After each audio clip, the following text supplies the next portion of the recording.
In this video, I will provide an example itinerary of how to spend a couple of days in Boston.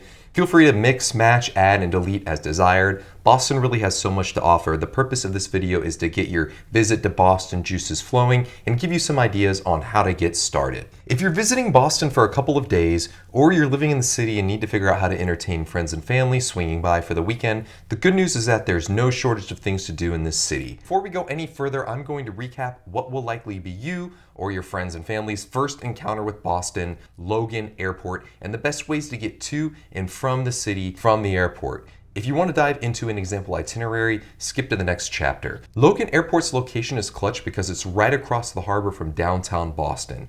With no traffic, you can drive or follow the signs to the Uber or Lyft pickup locations to get from the airport to downtown Boston in less than 10 minutes. Traffic is the key word here because there's limited bandwidth on the roads between downtown and Logan. The Sumner Tunnel, which gets you from East Boston to downtown, is closed in all of July and August 2023 for construction. If Sumner Tunnel is open and it's not rush hour, congrats, you have an easy commute into the city.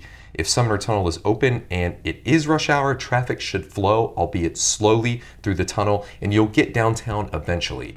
If the Sumner Tunnel is closed and it's not rush hour, be prepared to drive through a crowded Williams Tunnel or take a longer, non-tolled route into the city. However, if you need to get from the airport to downtown during rush hour and the Sumner Tunnel is also closed, good luck. The Williams Tunnel will be jammed and the non-tolled toll roads will be at a standstill. My recommendation would be to find an alternative means of transportation to get across the harbor. The good news is that those alternative means of transportations do exist. Probably the most popular way to get into downtown Boston from the airport, other than a car, is by taking the T. The T is a name for Boston's transit system. Buses will take you from the terminal to the Blue Line, and the Blue Line, which is a subway, will get you downtown and also connect you to the rest of the Boston T lines within a few stops. On weekdays, Blue Line trains run every 7 to 9 minutes, and on weekends, Blue Line trains run every 9 to 15 minutes. It's also only $2.40 one way, so definitely an economical way to get across the harbor. Note, traffic routes to exit Logan are currently being restructured, so you might actually have your bus get stuck in terminal traffic, but once you actually get dropped at the airport T-stop, it's smooth sailing, or I guess riding from there. Speaking of smooth sailing, you could also take a ferry from the airport into downtown Boston.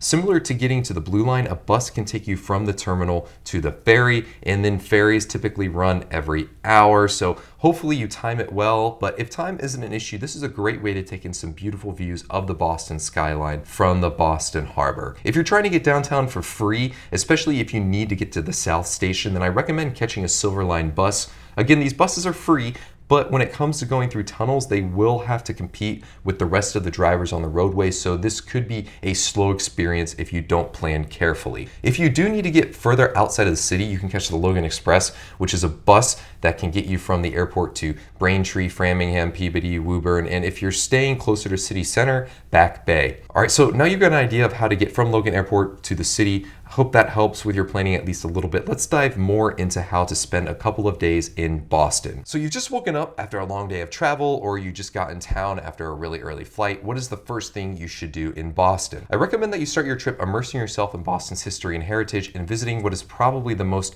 popular tourist attraction in Boston, the Freedom Trail. The Freedom Trail is a 2.5 mile red brick path that takes you through 16 significant U.S. historical sites. These sites include iconic landmarks such as the Massachusetts State House, Paul Revere's house, the Old North Church, the spot of the Boston Massacre, and the USS Constitution. Head to the Boston Common and find the station where you can buy tickets to catch one of the popular Freedom Trail walking tours. These tours are about 1.5 to 2 hours and capture most, but not all, of the sites on the Freedom Trail. While tours leave approximately every 30 minutes, it's still a good idea to book tickets in advance during peak travel season. They've been known to sell out. If you do take this walking tour, it will likely end at Faneuil Hall. Take some time at the end of the tour to soak in all that the area has to offer. The area outside of Faneuil Hall has no shortage of street performers, and if you stop at the Quincy Market next door, you'll find a diverse selection of food stalls offering foods that Boston is famous for, like lobster rolls and clam chowder. This is an easy place to knock out lunch and also a great area to scratch your shopping itch. So assuming you've eaten lunch at Faneuil Hall, double back through the area of the Boston Common to include the portion of the park that your walking tour did not include, and make your way to the adjacent adjacent Boston Public Garden. The Public Garden is a perfect spot for a leisurely stroll, a picnic, or even a ride on the famous swan boats.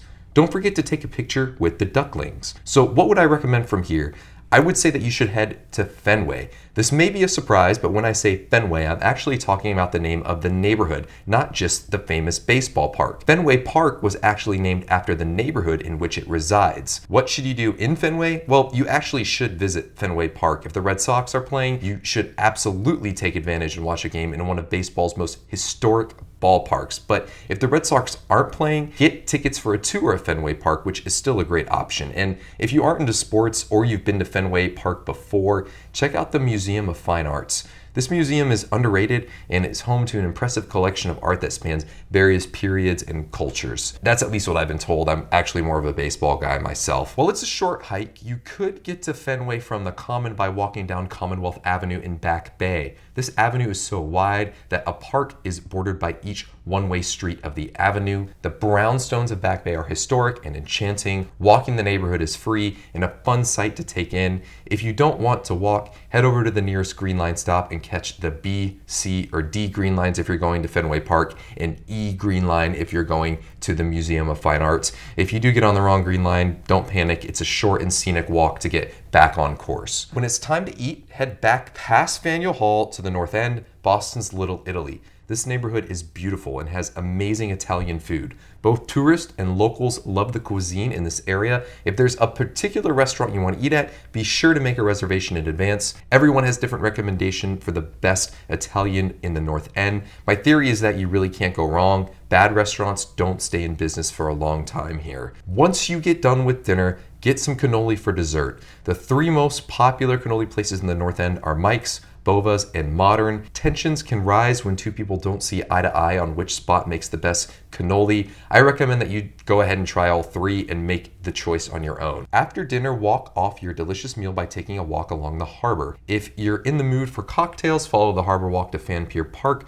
for a look at the Boston skyline, and then hit up one of the new swanky Seaport bars for a nice drink. Take note at how different Seaport is from the rest of the city. While the rest of the city provides the red brick Boston charm that you expect, Seaport is the 21st century portion of the city, at least from an architecture standpoint. So that concludes the first day. Let's move to the second day. For your second day in Boston, hop on the Red Line and head across the Charles River to visit the Harvard campus in Cambridge. The Harvard Square stop on the Red Line puts you right on the Harvard campus. Once arriving in Harvard Square, it's well worth your time to schedule a student-led tour of Harvard. The tour will take you through the famous and picturesque Harvard Yard. Just think about all the famous people who walked these grounds as a student. Once you get done with your tour of the Harvard campus, head to the Harvard Art Museums, where they've got a large collection of surprisingly good art. Again, I've only been told, not exactly my thing, but everyone says it's good. After you complete your tour of Harvard, walk around Harvard Square and peruse some of the eclectic shops that are in the area. I recommend that you take advantage of all the good cuisine in Harvard Square and find a place that you like for lunch. After exploring Harvard Square, head back to the Red Line and get an inbound Red Line train.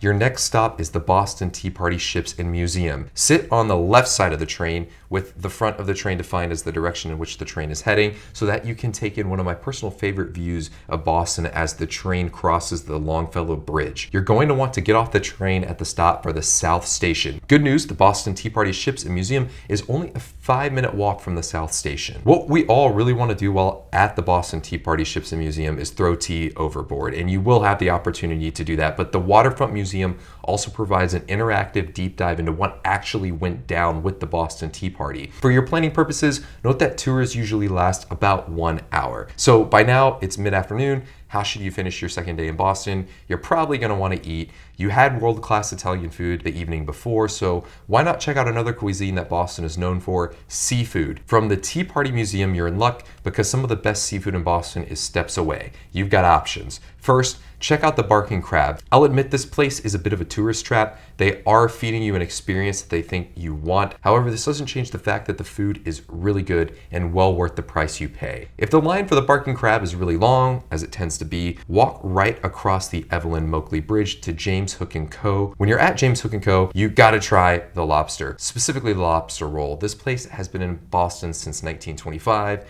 It's an authentic lobster roll. One thing I learned when I moved to Boston is that there are two types of lobster rolls, hot lobster with butter and cold cold lobster with mayo. I previously had no idea there was such a thing as cold lobster with mayo, and some people swear by it. That's fine because it leaves more hot lobster with butter for me. If there's also a line at James Hook, head north up the harbor to Boston Sail Off. This restaurant has my favorite clam chowder in Boston. Well, so far, I still have more to try. The Sail Off literally extends into the harbor and is a casual place to get top quality and, for the area, reasonably priced seafood. What should you do after dinner? Honestly, the same thing you did the night before. Head back to the north end and get more cannoli, maybe from one of the 3 spots you haven't tried yet. If you somehow aren't in the mood for more cannoli and there's a Boston team playing a game, find some sweet Boston dive bar downtown and take in how Bostonians love their local sports teams. It's really a different level of passion here. So that's a quick way to spend a couple of days in Boston. Some honorable mentions that didn't make this list, but you can absolutely work into your itinerary. You could extend your Freedom Trail tour to include the USS Constitution, which is free to see, and the Bunker Hill Monument. Both of these sites are a quick walk from downtown Boston, and you get to see Charlestown, which is a beautiful neighborhood. You could hop on a duck boat tour or a hop on, hop off trolley tour, which are both also great ways to see the city. One of the duck boat tour's starting locations is the Museum of Science, which is a fantastic stop if you have kids. The aquarium is highly rated, and when you're here, you can take in Christopher Columbus Waterfront Park and the Greenway. While it would take you out of the city, I've had friends who really enjoyed some of the whale watching tours that conveniently leave from the Central Wharf. If I've missed anything that anyone watching would recommend to those coming to Boston for a couple days, please let me know in the comments. This concludes my quick overview of how you could spend a couple of days or a weekend in Boston. Friendly reminder, a lot of these tours do sell out quickly, so when able, be sure to book in advance. Please like the video if you enjoyed and subscribe to see similar videos.